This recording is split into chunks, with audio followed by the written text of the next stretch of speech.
ce matin, Donald Trump, il avait déjà cette victoire acquise. Il promettait l'âge d'or des États-Unis. Écoutez. Donald Trump, ce matin, lors d'un discours depuis son QG de campagne. On écoute Donald Trump. Et à présent, nous allons atteindre de nouveaux sommets. Nous allons gagner en importance.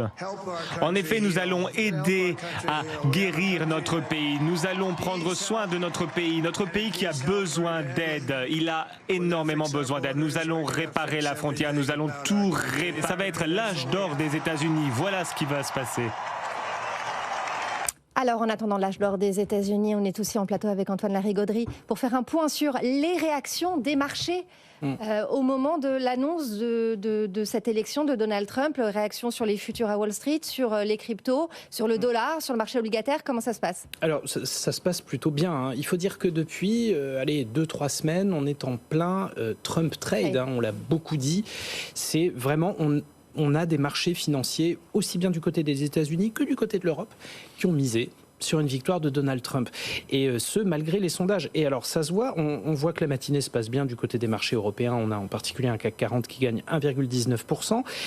Mais ça se passe encore mieux du côté des marchés américains, vu qu'on a des contrats à terme sur indices qui nous permettent de déterminer le niveau d'ouverture. On est en hausse de quasiment 3% sur le Dow Jones. Et hors séance, on a même atteint un record historique. Sur le S&P 500, on est en hausse de plus de 2%.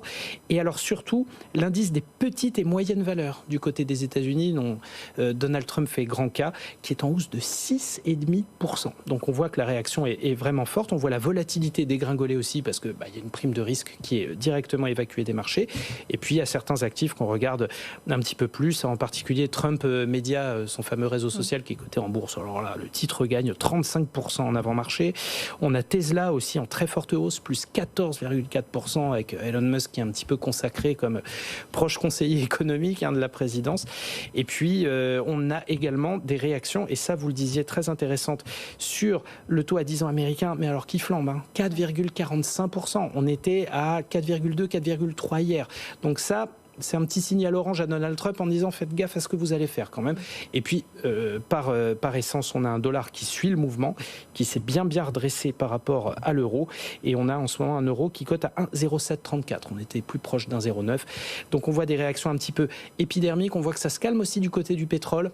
Vous voyez, drill baby drill, la politique de forage que voulait Donald Trump, qui est en train de porter ses fruits à court terme. On voit un prix qui baisse par rapport à hier. On était du côté des 76-77 $. Mais en fait, ce qui se passe sur les marchés, c'est qu'on avait ce Trump trade et on a un effet de levier particulièrement extraordinaire du fait de la largeur de sa victoire. Et là, le pari est en train de payer du côté de Wall Street et c'est pour ça que les marchés réagissent aussi bien.